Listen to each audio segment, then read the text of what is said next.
the depreciation rate of an RV. When something depreciates, it means it goes down in value. An RV stands for recreational vehicle, which could be a travel trailer, something you pull, or a motorhome, something you drive and it has the living quarters in the back. So it's been said that anything with a motor basically depreciates faster than something such as land. So a car, a RV, or a boat tend to depreciate in value faster, and land, buying property or a house, appreciates over time on average. There are exceptions. But for this video, we're going to talk about the depreciation rate of an RV. Why? Because it's something I'm considering possibly purchasing a motorhome because I live full-time on the road. For the past 2.5 years, I've lived out of my car, my Jeep Renegade. I sold my house, I got rid of all my belongings, and I adopted a minimalistic life while still maintaining a job. I still kept my job because I wasn't trying to get away from society. I was trying to live a more simple life, to have more control over my resources so that I can live life more on my terms and position myself better for the future, whether it's retire early or if a layoff would happen, always be ready to live my best life. So that being said, I did some research on the depreciation rate of an RV, and here's what I found. I found that most people who purchase an RV, they sell it back either to the dealer or a private sale within 3 to 5 years of owning it. And that's very similar to a car. So just like a car, an RV owner, someone who purchases an RV today, they will most likely sell it within 3 to 5 years after having the RV. So most people are not going to keep their RV for a long period of time. Just like most people don't keep their car for a long period of time. That's why many people lease 3 years, or after 5 years they trade it in. So that's to make a mental note, because many of these RVs, motorhomes, or travel trailers, many of them have 10 to 20 year loans that you take out on the RV. So for many people, they'll never pay it off, and that's fine, but you'll need to know the depreciation rate when you go to trade it in or sell it privately. And when you trade something in, you're always going to get less of a value than if you sell it privately. But when you sell it privately, you're going to go through more aggravation. And you're going to spend more time trying to find a buyer on average. So the depreciation rate of an RV in the first 3 to 5 years, when most people get ready to sell it, is 25 to 40%. Okay. So the depreciation rate within a 3 to 5 year span can almost get all the way to 50% lower than the price you'll pay to buy it. So, example, you buy an RV today, a motorhome today, for $50,000.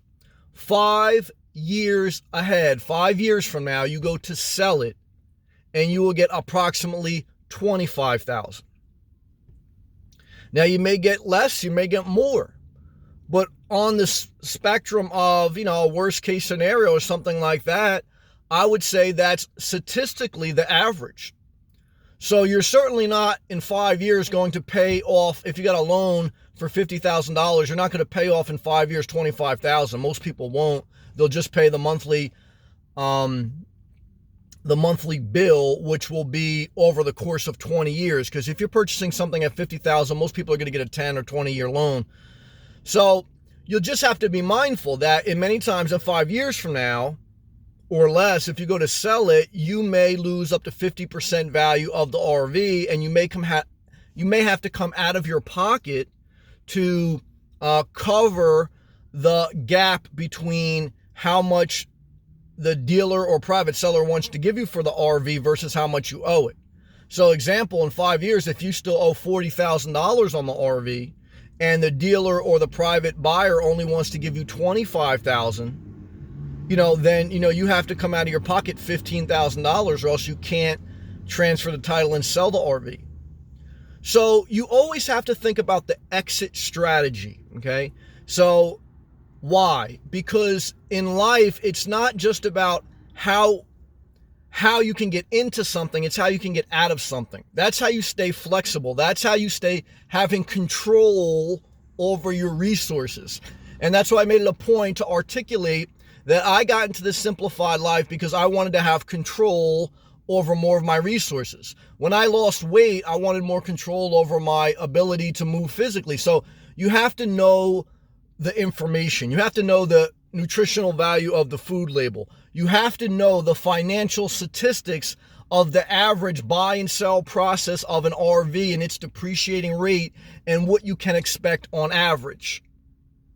Again, there's exceptions, but know the average. So just be mindful. It doesn't mean you shouldn't buy an RV, whether it's a travel trailer or motorhome. It doesn't mean you shouldn't get a loan. It means like everything in life, you should have some type of exit strategy and information on what it's going to take to get out of that thing if you no longer want the RV or if you want to live a different lifestyle. And so information knowledge is power. The mobile lifestyle gives an extreme amount of flexibility, which I think is empowering. But I've also shared 2.5 years living on the road. There's a level of sacrifice. There's a level of road weariness, and we're in depreciating vehicles. You know, whether it's a car or an RV, on average, they depreciate versus property tends to appreciate, but you have lower overhead cost in a car or RV. You can also spend a lot though. And you should be able to get in and out of something quicker. But I think it's easy to get into RV if you have decent credit and a job, but it's going to be harder to exit. And that's why I want to document this video on the depreciating value. Most people will sell their RV after 3 to 5 years, and it will depreciate anywhere down from 25% to 40%. And I would estimate, just to play it safe, 50%. Okay. So whatever you're going to buy your RV for today, in 5 years, it's going to be worth 50%. Now, may it be worth more? Yes. May it be worth less? Yes. There's no guarantees, but at least you have some idea of an exit strategy, what you could prepare for mentally, and that way you don't feel taken advantage of. That way you feel informed, and a more informed person will be a happier person because they won't be resentful because they did something in ignorance. So I want to share what I've learned through some research, and you always kind of know it, but I wanted to do some statistical research on the web, on the internet, which anyone can do. That's the great thing about the internet. Use it for information, not for trolling. And I wanted to pass it along. All right, so peace and love. I appreciate it if you click that thumbs up button, share the video, subscribe if you're not. I make daily vlogs, and I'll catch you in the next one. Peace and love.